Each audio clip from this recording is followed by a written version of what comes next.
Bonjour à toutes et à tous sur Au Large, le podcast biblique pour la suite de notre épisode sur la naissance du Baptiste. Il est né le biblique enfant, il se prénomme toujours Jean et c'est bien là le mystère justement.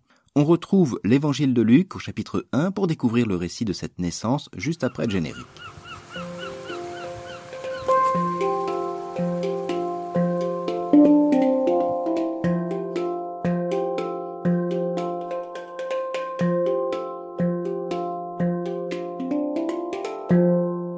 L'épisode précédent nous avait fait découvrir Zacharie et Élisabeth, un couple âgé, pieux et de famille sacerdotale, mais sans enfants. À l'occasion du culte au temple de Jérusalem, l'ange du Seigneur se présenta à Zacharie pour lui annoncer la naissance et le destin de son futur enfant. Mais, comme pour faire taire ses doutes, l'ange le rendit muet.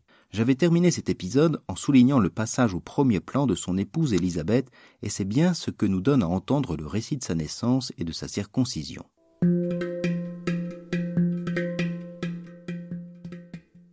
Quand fut accompli le temps où Élisabeth devait enfanter, elle mit au monde un fils.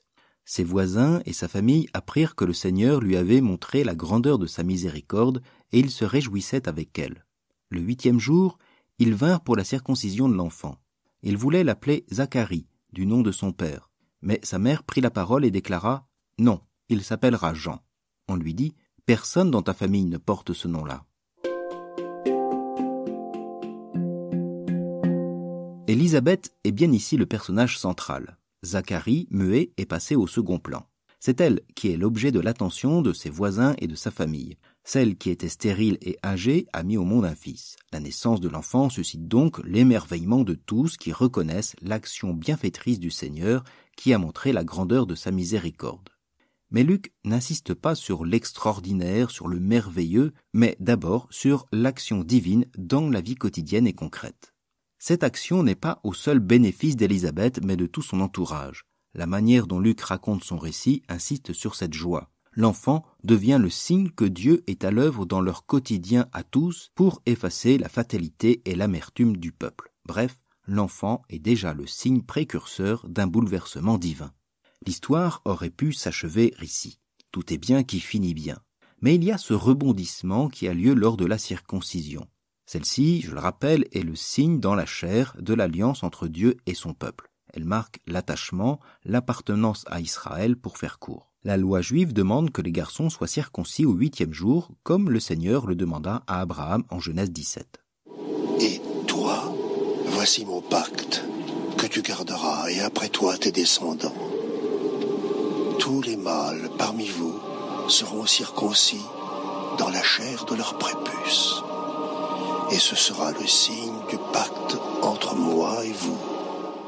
Je ne sais pas si vous vous rappelez, mais Luc, précédemment, en donnant à Zacharie des traits proches d'Abraham, en suggérant ou évoquant les prophètes Isaïe et Élie, avait voulu montrer combien la naissance de l'enfant concernait le projet de Dieu pour son peuple. Or, ce projet pourrait bien passer par le prénom donné à l'enfant. Celui qui donne le nom est traditionnellement le père. Mais ici, on se souvient, le père est muet.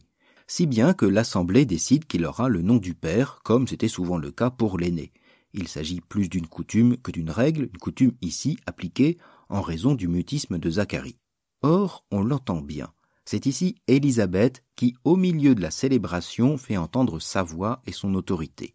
Il s'appellera Jean, le prénom que Dieu avait choisi pour l'enfant lors de la manifestation à Zacharie. Alors, est-ce que vous avez des idées de prénoms ? On en a même une assez précise. Alors c'est quoi ? Qu'est-ce que c'est ? Bien évidemment, la parole de la femme, fût-elle la mère de l'enfant, ne sied pas à l'assemblée. Leur réaction en dit long. Personne dans ta famille ne porte ce nom-là. C'est-à-dire, d'où tient-elle ce prénom ? Il n'y a personne de sa famille, et il n'y a pas de grand héros en Israël appelé Jean, sinon dans la famille des résistants maccabéens. Y a-t-il ici un brin de suspicion envers la légitimité de la naissance de l'enfant ? Je ne sais pas. Mais l'Assemblée demande donc l'avis de Zacharie, le père supposé. On demandait par signe au père comment il voulait l'appeler.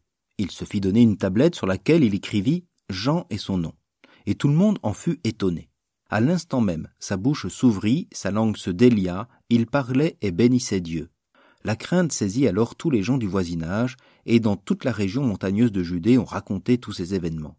Tous ceux qui les apprenaient les conservaient dans leur cœur et disaient « Que sera donc cet enfant ?» En effet, la main du Seigneur était avec lui.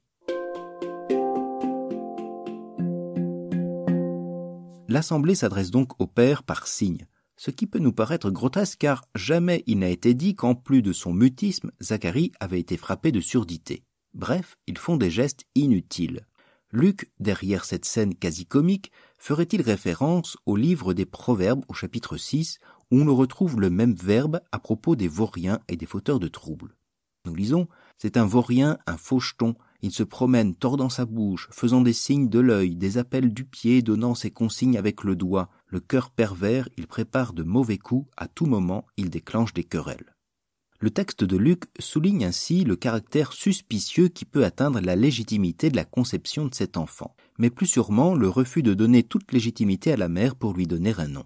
Le père, toujours soumis au silence, se fait alors apporter une petite tablette pour confirmer celui de l'ange prononcé par son épouse. Les versions professionnelles de ces tablettes sont de plus en plus performantes. Vous avez aujourd'hui dans des iPads ou des iPad Pro ou dans des Microsoft Surface des puissances et des capacités de calcul qui sont quasiment équivalentes à des ordinateurs légers. Évidemment, la tablette de Zacharie est faite de bois, d'argile ou de cire et non celle qu'on connaît aujourd'hui. Zacharie peut y écrire aisément le prénom de l'enfant, Yohanan, qui signifie en hébreu « Dieu est grâce » ou « Dieu est miséricorde ». En réalité, cette scène est sans doute de l'ordre d'une mise en abîme. Encore, une fois de plus, vous me direz-vous. Et oui, l'Assemblée ne croit pas à la parole et préfère s'appuyer sur l'écrit. Une opposition qu'on va retrouver avec les tenants des tables de la loi, notamment les pharisiens, et l'avènement de la parole du Christ. Et ici, l'écrit de Zacharie est justement la confirmation de la parole d'Élisabeth et de l'ange, comme dans l'évangile de Luc, les Saintes Écritures viennent éclairer, confirmer la mission et les paroles de Jésus. L'écrit de Zacharie dénonce ici le doute et la non-foi de ses coreligionnaires, comme d'ailleurs le fit également le prophète Isaïe au chapitre 8, qui écrivit lui aussi sur une tablette pour annoncer la ruine des Israélites. Mais là encore, ce qui pourrait être un dénouement n'en est pas un. L'annonce officiellement écrite du prénom suscite l'étonnement de l'Assemblée. Tout le monde en fut étonné. Ça vous a pas plu alors ? Non, Anna, ça leur a pas plu, non. Mais qu'y a-t-il d'étonnant à ce que le père confirme ce prénom ? Son autorité patriarcale vient de s'exprimer et il n'y a normalement rien à dire ou redire. Alors, pourquoi l'évangéliste tient à souligner ici l'étonnement de tous ? Ce qui étonne, c'est justement le prénom qui est ici une nouveauté dans la famille de Zacharie et Élisabeth. Personne dans ta famille ne porte ce nom-là. Non, personne, et ce prénom introduit donc une nouveauté. Dieu fait grâce et miséricorde. Avec Jean, c'est un temps nouveau qui commence, l'avènement de Dieu en son Fils. Le prénom n'est pas seulement destiné à l'enfant, il est un signe pour le monde de l'avènement d'un temps nouveau d'importance. Et la suite du récit vient le souligner. Zacharie retrouve l'usage de la parole pour un cantique prophétique inspiré dont je ne cite ici que quelques versets. Zacharie son père fut rempli d'Esprit Saint et prononça ces paroles prophétiques. « Béni soit le Seigneur, le Dieu d'Israël, qui visite et rachète son peuple. Et toi aussi, petit enfant, tu seras appelé prophète du Très-Haut. Tu marcheras devant à la face du Seigneur et tu prépareras ses chemins. » L'enfant grandissait et son esprit se fortifiait. Il alla vivre au désert jusqu'au jour où il se fit connaître à Israël. L'Esprit Saint, les paroles prophétiques, le miracle d'un homme qui retrouve l'usage de la parole, tout est mis en scène pour montrer ici la présence et l'action même de Dieu au sein de son peuple. Dieu visite et rachète Israël, c'est-à-dire Dieu est bien présent pour relever son peuple de l'opprobre. Et l'enfant est celui qui inaugure ce temps nouveau, le précurseur du Messie. Jean est donc issu d'une famille sacerdotale des plus pieuses et exemplaires dans la foi. Le récit de la naissance de l'enfant est associé au temple de Jérusalem pour l'annonce angélique de la naissance et plus probablement à la synagogue pour la circoncision. Et l'on aurait pu s'attendre à ce que Jean demeure dans ce milieu. Mais c'est au désert qu'adulte il ira vivre avec justement un rite de baptême pour le pardon des péchés qui entrera en concurrence avec les sacrifices du temple. La naissance du Baptiste est assez typique et traditionnelle du point de vue littéraire. Un couple, une épouse stérile, une intervention angélique et une naissance. Mais d'un point de vue théologique, le récit raconté est assez subversif. Le discernement sacerdotal est discrédité au profit de l'épouse stérile remplie d'Esprit Saint. Et l'enfant du temple deviendra un prophète au désert. tout nous prépare à un bouleversement dans la vie des hommes. Mais ce bouleversement n'est pas une rupture avec un passé. Au contraire, la nouveauté de Jean répond à cette attente de salut pour Israël depuis Abraham, David et les prophètes, comme l'indique le cantique de Zacharie.